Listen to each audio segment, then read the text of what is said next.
चंद्रशेखर रावण जो दलितों के समाज का नेता है, वो अगर यहाँ पर आता तो हम उसको मानते कि भाई चलो भी अब ये तो दलित समाज का बच्चा था जो तरुण जो है, लेकिन वो नहीं आया। ये दोहरी मानसिकता के लोग हैं, ये खतरनाक है देश के लिए।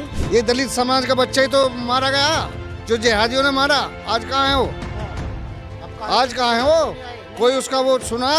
रावण की मानसिकता आपको क्या लग रही है? यहाँ पर वो नहीं खड़े हैं, बाकी हर जगह खड़े। वो हमेशा जाति का इस्तेमाल करता है, हर किसी को भिड़वाने का, लड़ाई झगड़े का, दंगे का आसार बनाता है वो, क्योंकि वो सनातन विरोधी है। वो जो मदरसे हैं यही शिक्षा दी जाती है कट्टरपंथी कि आपको हिंदुओं को मारना है क्योंकि वो काफिर है। नमस्कार, बहुत बहुत स्वागत है आपका द न्यूज़पेपर पर। मैं आपके साथ यशपाल राजपुरोहित। दिल्ली के उत्तम नगर में तरुण हत्याकांड के बाद में पूरे देश में शोक की लहर है।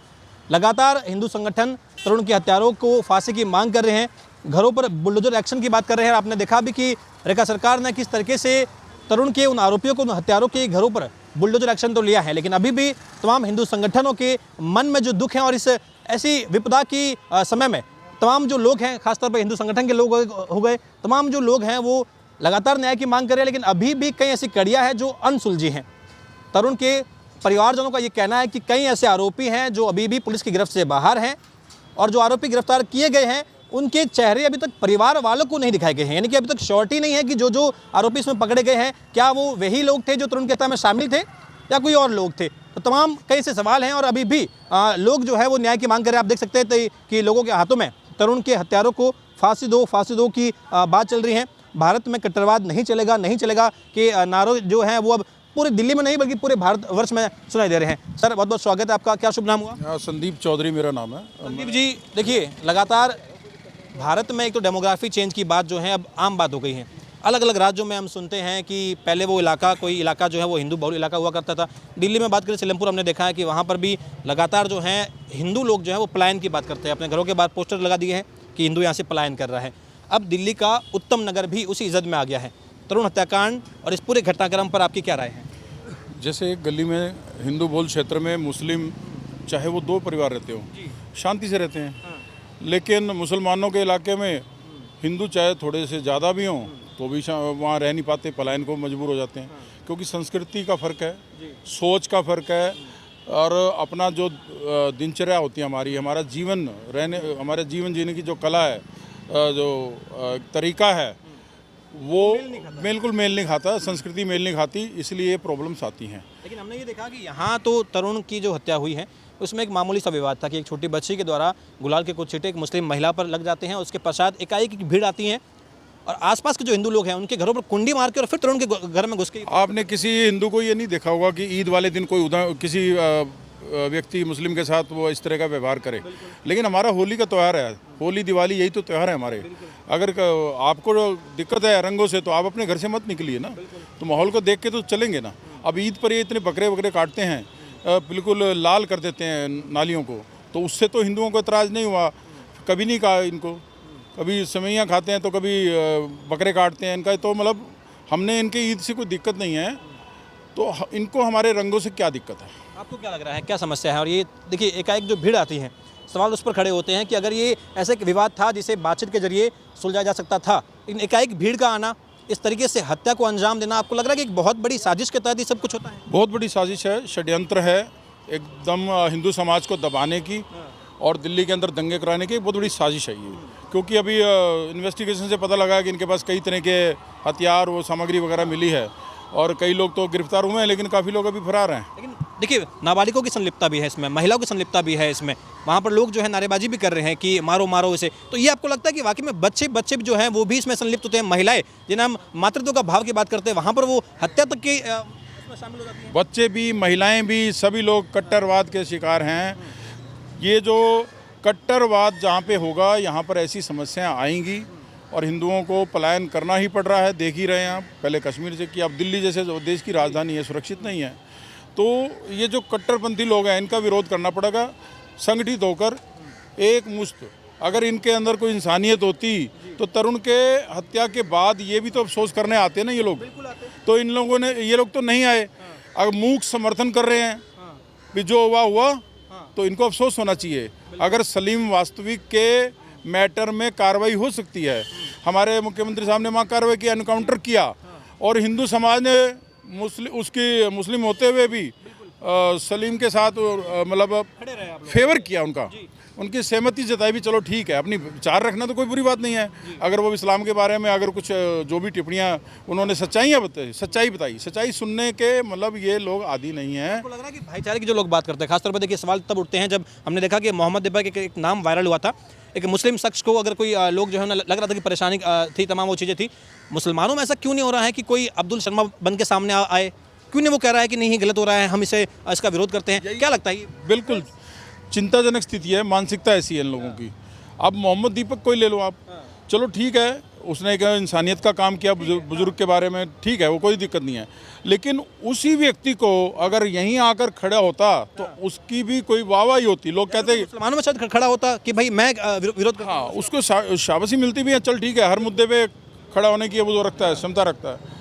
लेकिन जिस तरह से हमारे हिंदू समाज के साथ षड्यंत्र के तहत हिंदू समाज को तोड़ा जा रहा है, और ख़ासतौर से जातियों में भी बटा हुआ है हमारा समाज, तो जिस तरह का ये बड़े लेवल का षड्यंत्र है और इससे पर्दाफाश होना चाहिए। सरकार से भी हम अपील करते हैं कि सख्त कार्रवाई होनी चाहिए, ना कि वो छज्जे वज्जे जो गिराए उन्होंने, पूरे मकान को जीरो कर देना चाहिए था। आपने कहा कि जातियों में बटा हुआ है हिंदू। बिल्कुल। इस देश में राजनीति में कोर जो है वो जाति है, हर जगह हम देखते हैं कि जाति की बात आती है सामने, इनके इन प्रकरण आती ही हैं। चंद्रशेखर रावण एक बड़ा नाम है जो लगातार ही कहते हैं कि हम दलितों के मसीहा हैं, हम दलितों के नेता हैं, और जहां पूरे भारत में जहां दलितों पर कुछ भी अत्याचार होगा हम खड़े रहेंगे। इस मसले पर चंद्रशेखर रावण खड़ा नहीं है। चंद्रशेखर रावण जो दलितों के समाज का नेता है, वो अगर यहाँ पर आता तो हम उसको मानते कि भाई चलो भी, अब ये तो दलित समाज का बच्चा था जो तरुण जो है, लेकिन वो नहीं आया। ये दोहरी मानसिकता के लोग हैं, ये खतरनाक है देश के लिए। तो इस चीज़ को हमें मतलब संगठित होकर सही को सही, गलत को गलत कहने की हमारे बिल्कुल। आपको लगता है कि चंद्रशेखर रावण जो है लगातार बातें करते हैं कि भाई दलित समाज के लिए हम खड़े हैं, आज यहाँ पर तरुण के लिए नहीं है? ये दलित समाज का बच्चा ही तो मारा गया, जो जिहादियों ने मारा। आज कहाँ है वो? आज कहाँ है वो? कोई उसका वो सुना?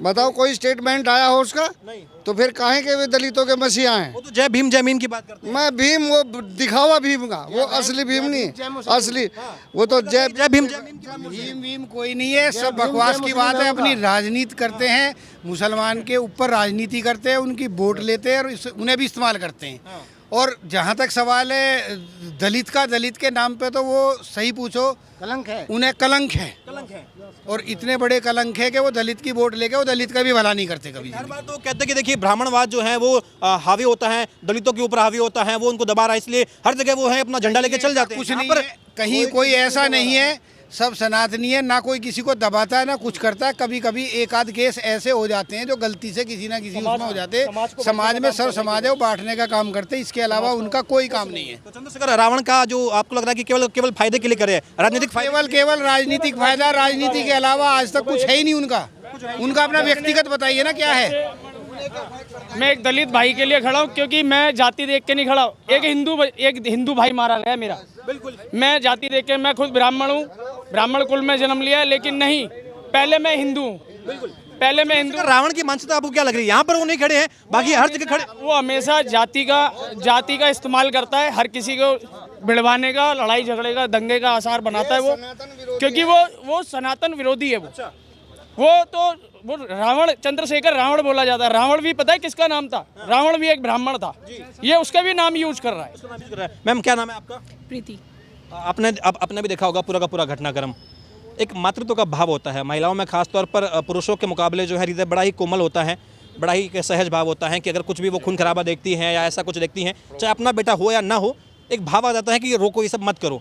यहाँ हमने देखा कि यहाँ तो जिस महिला पर रंग गिरा है वो महिला भी बड़ी अग्रेसिव हो गई, एकाएक सबको फ़ोन भी कर देती है और बाकी महिला भी इकट्ठी होती है और तरुण को मारने में सबका सब शरीक होता है। कैसी मानसिकता लगती है आपको ये? देखिए, मेरे को ये लग रहा है कि जो महिलाएं हैं वो जानबूझ करके उग्र कर रही हैं पुरुषों को, अपने समाज के लोगों को, कि मेरे साथ छेड़खानी कर दी, मेरे साथ ये कर दिया, और वो एक प्लानिंग का पार्ट है।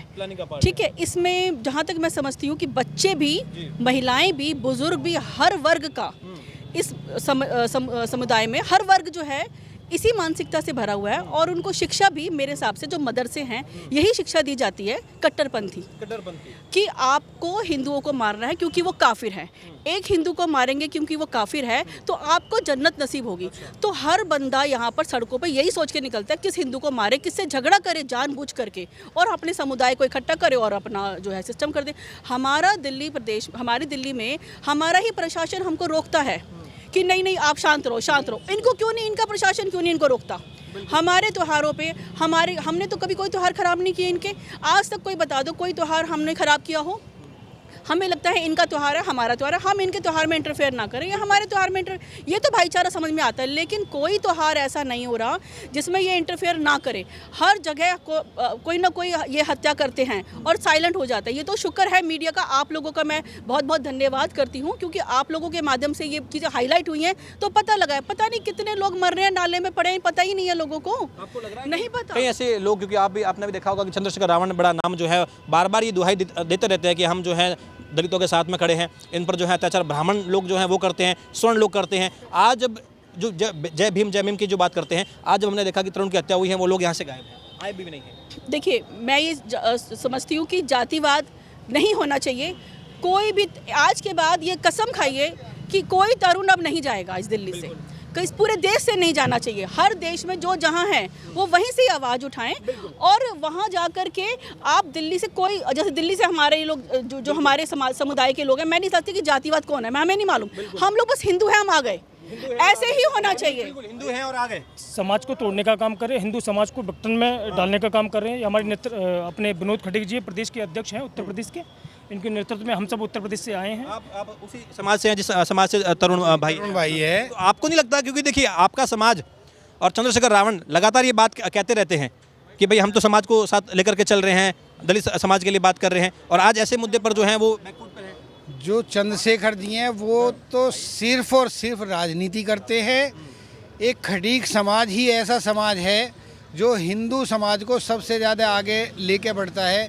जब भी कभी देश का बंटवारा हुआ, बांग्लादेश बना, तो उसमें सबसे बड़ी भूमिका खटीक समाज की रही कि उसे बचाने के लिए। आपने देखा होगा बंगाल के अंदर गोपाल पाठा बिल्कुल हर कोई जानता है, शौर्य गाथा को हर कोई जानता है, हर कोई जानता है। अगर गोपाल पाठा नहीं होता तो जो ये आपका कलकत्ता वगैरह है, बंगाल है, बंगाल बांग्लादेश के अंदर हो चुका होगा।